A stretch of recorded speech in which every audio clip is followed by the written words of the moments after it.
Party जिंदाबाद, Bahujan Samaj party जिंदाबाद, कुमारी मायावती जी जिंदाबाद, कुमारी मायावती जी जिंदाबाद, आकाश सारंग जी जिंदाबाद, आकाश सारंग जी जिंदाबाद, आदरणीय आकाश सारंग जी जिंदाबाद, बहुजन समाज पार्टी जिंदाबाद, कुमारी मायावती जी जिंदाबाद, थोड़ी सी ठंड है, परंतु आप में, आपके दिल में जो आग लगी है अपनी आदरणीय बहन कुमारी मायावती जी को यहाँ दिल्ली से जिताकर भेजने की, अपनी बहुजन समाज पार्टी को भेजने की, सत्ता पे बिठाने की, वो आग आपके जय भीम में दिखनी चाहिए। मैं फिर से आपसे कहता हूँ, जय भीम, जय भीम। साथियों, आज यहाँ दिल्ली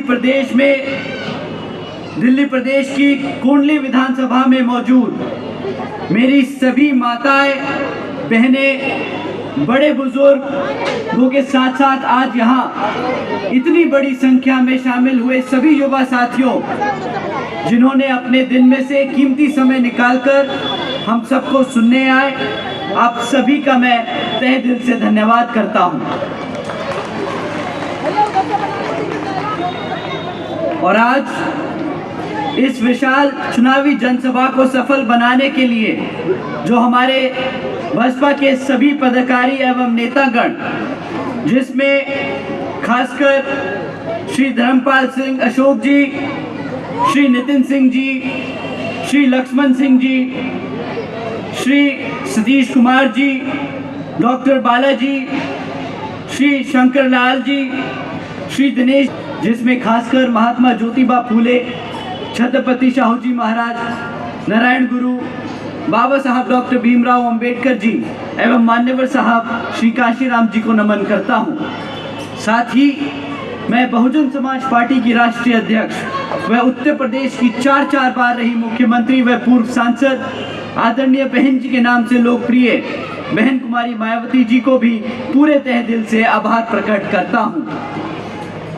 साथियों, जिन्होंने अपनी पूरी जिंदगी बामसेफ, DS4 व BSP के जन्मदाता एवं संस्थापक मान्यवर साहब श्री काशीराम जी के बताए हुए रास्ते पर चलकर परम पूज्य बाबा साहब डॉक्टर भीमराव अंबेडकर जी के मानवतावादी व आत्मसम्मान एवं स्वाभिमान के मूवमेंट के कारवां को अपने आजीवन त्याग, तपस्या व कड़े संघर्ष के जरिए एक नई राजनीतिक ऊर्जा दी है, शक्ति दी है और पहचान दी है, तथा उत्तर प्रदेश जैसे विशाल व महत्वपूर्ण राज्य में चार बार अपनी पार्टी BSP के नेतृत्व में सरकार बनाकर खासकर हमारे बहुजन समाज के लिए एक ऐसी मिसाल बन चुकी हैं, जिससे प्रेरणा लेकर करोड़ों लोग आज यहाँ दिल्ली में भी सामाजिक परिवर्तन व आर्थिक तरक्की के मिशनरी कार्य से जुड़ चुके हैं। इतना ही नहीं, बल्कि मैं खुद भी उनके इस नेतृत्व से प्रभावित होकर BSP मूवमेंट से जुड़ा हूं और उनके पद चिन्हों पर चलकर इस मिशनरी दायित्व व कर्तव्य व फर्ज को अपनी आखिरी सांस तक निभाने की पूरी कोशिश करता रहूंगा। साथियों, अब मैं आपसे यहाँ विधानसभा आम चुनाव के संबंध में कुछ जरूरी मुद्दे आप लोगों के बीच में रखना चाहता हूँ। साथियों, पिछले 11 सालों से यहाँ दिल्ली प्रदेश में आम आदमी पार्टी की सरकार चल रही है, परंतु आज भी दिल्ली की हालत वैसी ही है जैसे आज से 11 साल पहले थी, जब आम आदमी पार्टी सत्ता में जीतकर यहाँ दिल्ली में आई थी। आज भी दिल्ली की सड़कों की वही बेकार हालत है जो 11 साल पहले थी। आज भी दिल्ली की हवा में कोई सुधार नहीं आया। आज भी दिल्ली का पानी पीने लायक नहीं है। आज भी दिल्ली की जनता को रोजगार नहीं मिल पाया। साथियों, पर इस बार आप सब वोट डालने से पहले इन जरूरी मुद्दों पे सवाल जरूर कीजिएगा और इनकी जो हवाई चुनावी वादे होते हैं उनकी भी सच्चाई समझने की कोशिश कीजिए। क्या काम किया है केजरीवाल जी की सरकार ने हमारी पढ़ाई यानी शिक्षा के क्षेत्र में, हमारे बच्चों को रोजगार के देने के क्षेत्र में और आपकी अपनी दिल्ली की डेवलपमेंट के लिए। मैं यहाँ बैठे सभी से पूछना चाहूँगा, क्या क्या मिला आप लोगों को, आपके बच्चों को शिक्षा के नाम पे? केजरीवाल जी की सरकार के चलते हुए पिछले 11 सालों में यहाँ इनकी सरकार ने सिर्फ आपकी आंखों में धूल झोंकने के अलावा और कुछ नहीं किया। एक तरफ वर्ल्ड क्लास एजुकेशन देने का नाम वादा करते हैं, कहते हैं नए 20 कॉलेजेस बनाएंगे दिल्ली के प्रदेश में, और दूसरी तरफ 9th में फेल हुए बच्चों को जबरदस्ती ओपन स्कूलिंग बोर्ड में डालने का काम करते हैं। जहां पे हमारे बच्चे पास हो या फेल हो, केजरीवाल जी की सरकार को कोई फर्क नहीं पड़ता, क्योंकि national institute of open schooling में डालने के बाद ये बच्चे केजरीवाल जी की जिम्मेदारी नहीं होते। ये बहुत चौड़ के बोलते हैं कि जब से मैंने दिल्ली में सत्ता बनाई, जब से मैं दिल्ली की सत्ता में आया हूं, तो मैंने अपने दिल्ली के स्कूलों में, सरकारी स्कूलों में बच्चों को पढ़ाने लिखाने का काम किया है। हमने एवरेज स्कूलों की बच्चों की पासिंग मार्क्स बढ़ा दिए। परंतु सच बात तो ये है कि केजरीवाल जी की सरकार की रिपोर्ट कार्ड में जब ये बच्चे ओपन स्कूलिंग में डाल दिए जाते हैं तो उन्हें ट्रांसफर स्टूडेंट दिखाते हैं। तो बच्चे जो फेल हो गए वो तो ये काउंट करते नहीं। जो बच्चे अपने आप से, अपनी मेहनत से पास हो जाते हैं, उसका श्रेय लेने ये जरूर वहां पहुंच जाते हैं। सच तो ये है कि आज 40% से ज्यादा बच्चे 9th फेल हो जाते हैं, और एक बार फेल होने के बाद इनकी शिक्षा के क्षेत्र में आगे बढ़ने के लिए तकलीफें बढ़ जाती हैं। और आप सभी जानते हैं कि सरकारी स्कूलों में पढ़ने वाले बच्चे किस समाज से आते हैं। यहाँ बैठे हमारे सभी सदस्य जानते हैं कि ये हमारे SC, OBC, ST, पिछड़े गरीब समाज के बच्चे हैं जो सरकारी स्कूलों में पढ़ते हैं, और केजरीवाल जी इन्हीं समाज के बच्चों के, हमारे ही समाज के बच्चों की शिक्षा से खिलवाड़ करने का काम करते हैं।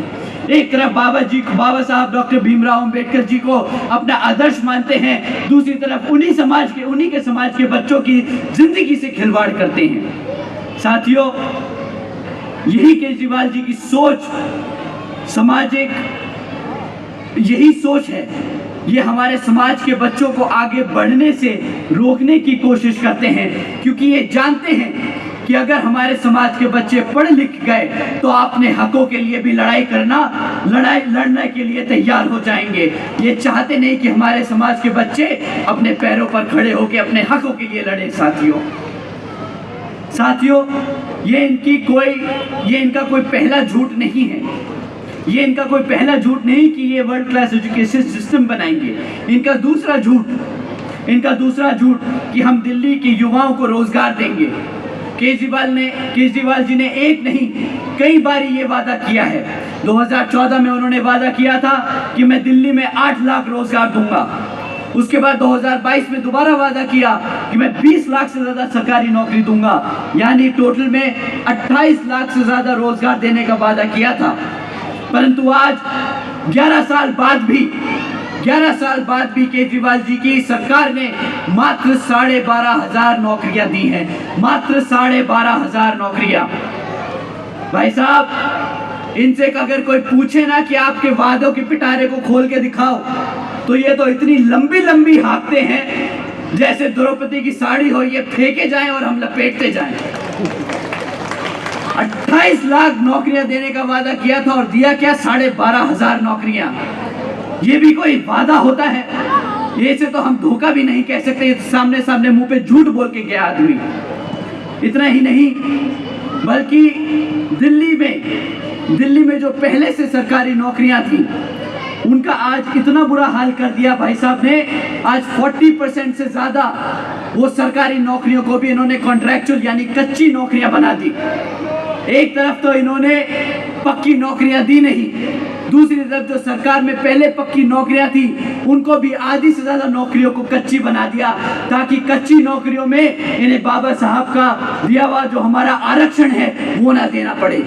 साथियों ने कदम कदम पर हमारे बाबा साहब का दिया हुआ आरक्षण छीनने का काम किया है, चाहे हमारे बच्चों की वो शिक्षा हो, चाहे वो हमारे युवा साथियों के लिए रोजगार हो। पिछले 11 सालों में यहाँ इन्होंने बहुत सारे गीत गाए हैं, इन्होंने बहुत सारे वादे किए कि मैं वर्ल्ड क्लास एजुकेशन, 28 लाख नौकरियां, और मैं दिल्ली को तो सिंगापुर बना दूंगा। ये महासेठ सिंगापुर तो घूम आए और यहाँ पे लोगों को सिंगापुर का सपना भी दिखा दिया, बट आज सिंगापुर के नाम पे क्या मिला हमारे दिल्ली की जनता को? आज दिल्ली में साफ पानी तक नहीं है पीने के लिए।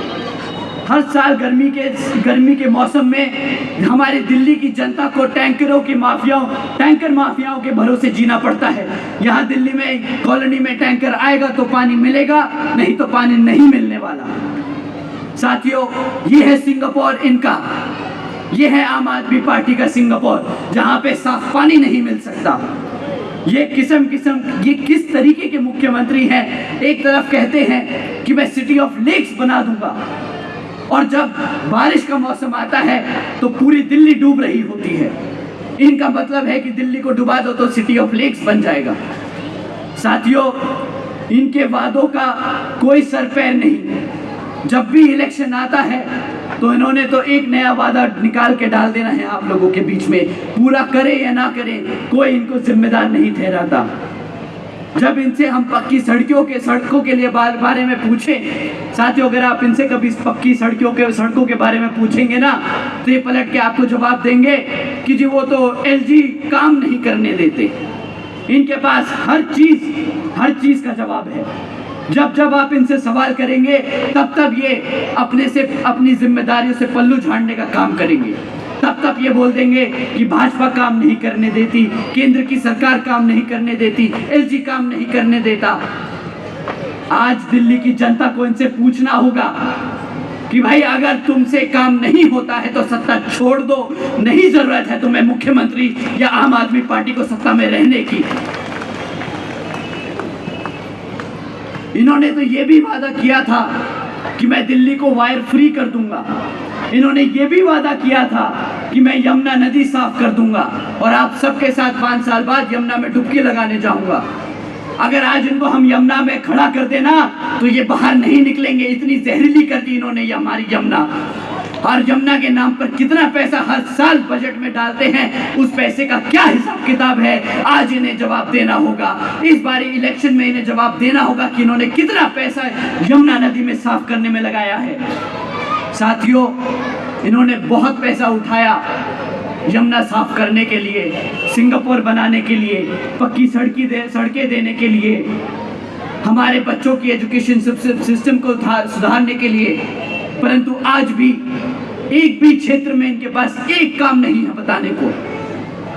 वैसे तो ये कहते हैं, बड़े गर्व से कहते हैं, अरे भाई मैं सीए हूँ, मुझे पता है हिसाब किताब कैसे रखा जाता है, मैं आईआरएस से निकल के आया हूँ, मुझे रेवेन्यू जनरेट करना आता है। तो आज मैं केजरीवाल जी से पूछना चाहता हूँ कि आज दिल्ली 31 साल में पहली बार क्यों घाटे में चल रही है? इनके रहते क्यों सरकार घाटे में आई? साथियों, ये सिर्फ नाम के सीए और आईआरएस ऑफिसर रहे हैं, इनके बस की नहीं है दिल्ली चलाना। 31 साल तक दिल्ली सरप्लस में रही और इनकी सत्ता रहते हुए आज सरकार घाटे में चल रही है। अगर आप इनसे इस पे सवाल करेंगे तो पलट के ये इसको भी बोल देंगे कि भाई ये तो एलजी की गलती है, इसलिए दिल्ली सरकार घाटे में चल रही है। केजरीवाल जी ने आप लोगों के बीच में आकर सिर्फ एक वादा पूरा किया साथियों, वो है मुफ्त में बिजली देने का। मुफ्त में बिजली दी कितनी? 200 यूनिट प्रति महीना। मानी आप लोगों को मात्र 200 रुपए से कम की कीमत की बिजली मुफ्त में देने का काम किया। और इसके बदले आपसे क्या छीना इन्होंने? आपने 200 यूनिट जो बिजली मुफ्त में ली, उसके एवज में आपने क्या कीमत चुकाई, आज आप समझ लीजिए साथियों। आपने शिक्षा गवाई, आपने साफ पानी गवाया, आपने साफ हवा गवाई, आपने अपनी नौकरियां गवाई और आपने अपनी यमुना नदी गवाई। साथियों, ना मिल पाया हमारे समाज को कोई एससी या ओबीसी का कोई महत्वपूर्ण नेता इस सरकार से। आपने ये सब गवाया है। मिला तो सिर्फ आपको एक भ्रष्ट सरकार, मिली आपको सिर्फ एक भ्रष्ट सरकार, जिसके सारे नेता इवन मुख्यमंत्री तक जेल के पीछे होके चक्कर लगा के आ चुके हैं। यही मिला हमें पिछले 11 सालों में, एक भ्रष्ट सरकार और जिनके सारे नेता एक बार जेल के चक्कर तो हवालात खाई आए, और जब ये लोग जेल में थे तब इनके पास मौका था हमारे एससी या ओबीसी समाज में से किसी को उप मुख्यमंत्री और मुख्यमंत्री बनाने का। परंतु जब दोनों डिप्टी चीफ मिनिस्टर और चीफ मिनिस्टर जेल गए तो ये अपने आप को जो बड़ा बाबा साहब का समर्थक बताते हैं, आदर्श मानते हैं जिन्हें, तो उन्हें क्यों नहीं हमारे एससी या ओबीसी समाज से सीएम बनाया। आप सबको इस सवाल का जवाब मांगना होगा साथियों।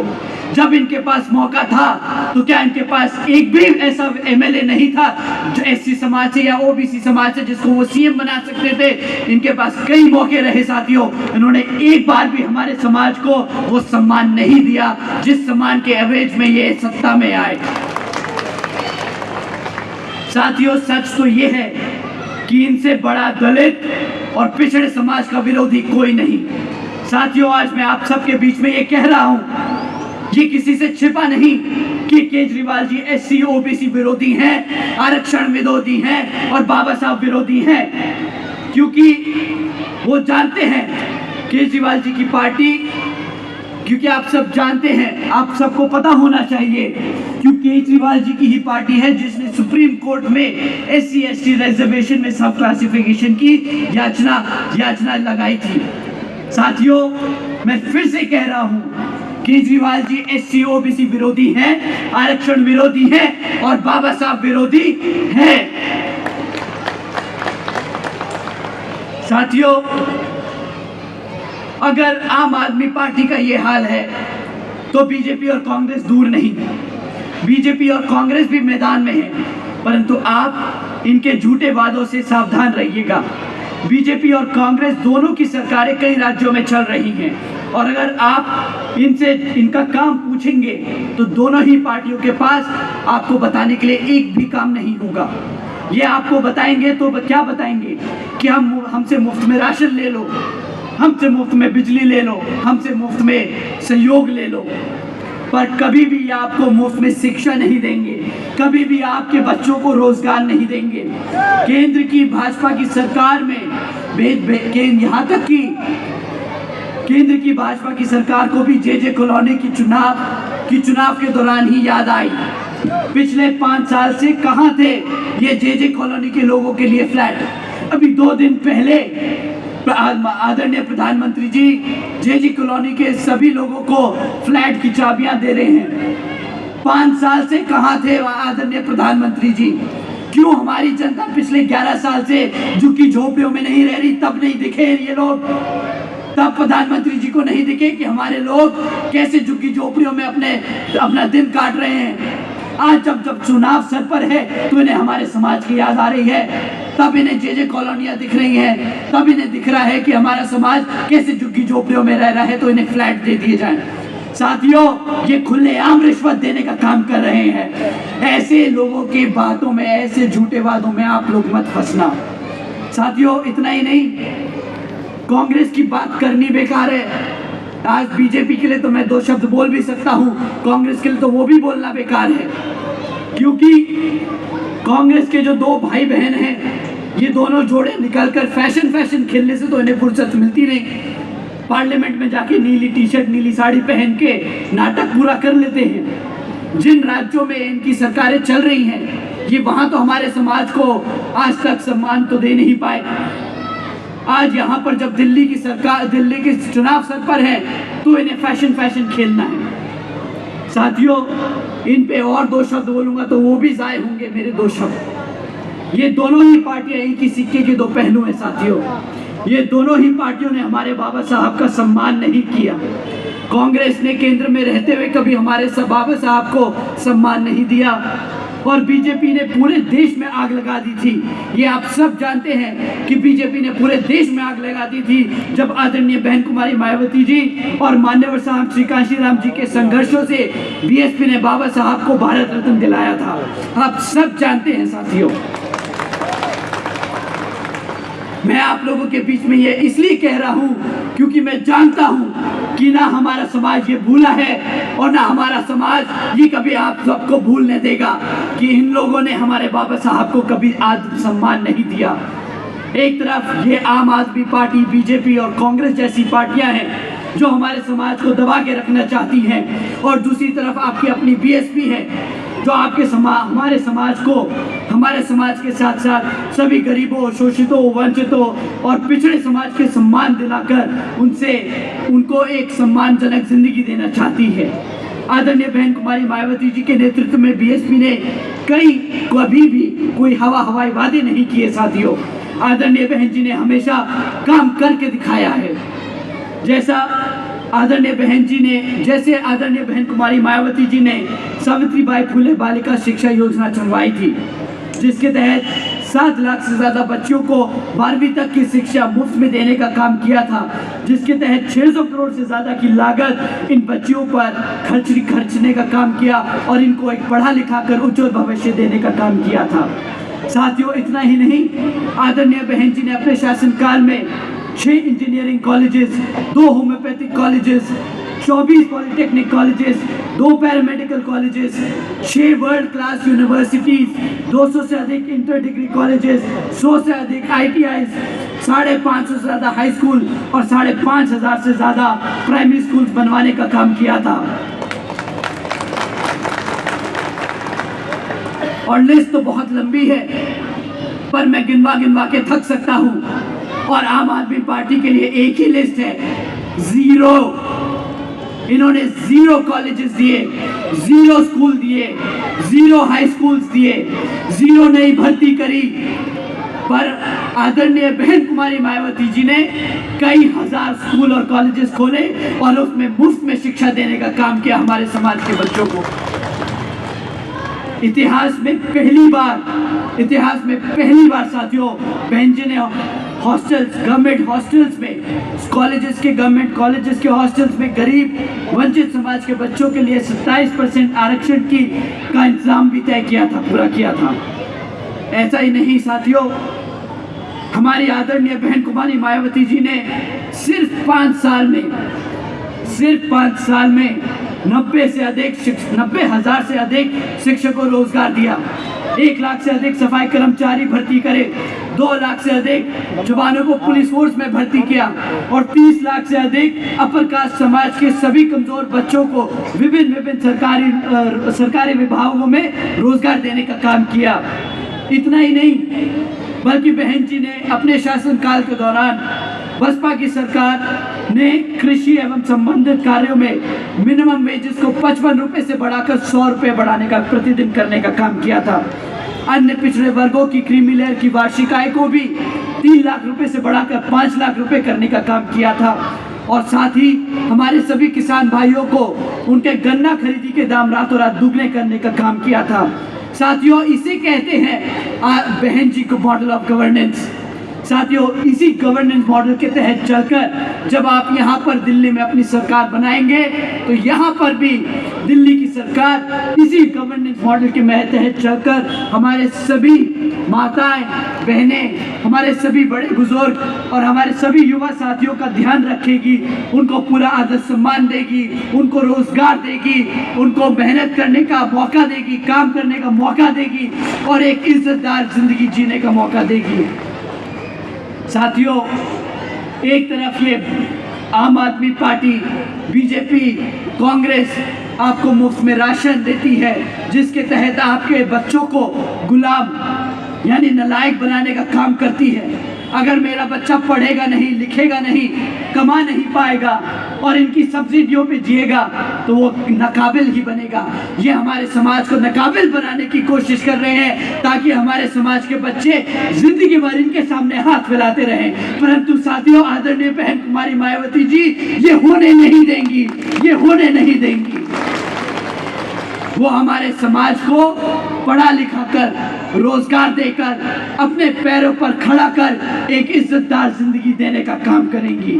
साथियों, इसीलिए यहाँ पर बहुजन समाज पार्टी जरूरी है, इसीलिए दिल्ली की सत्ता बीएसपी के हाथों में होना जरूरी है।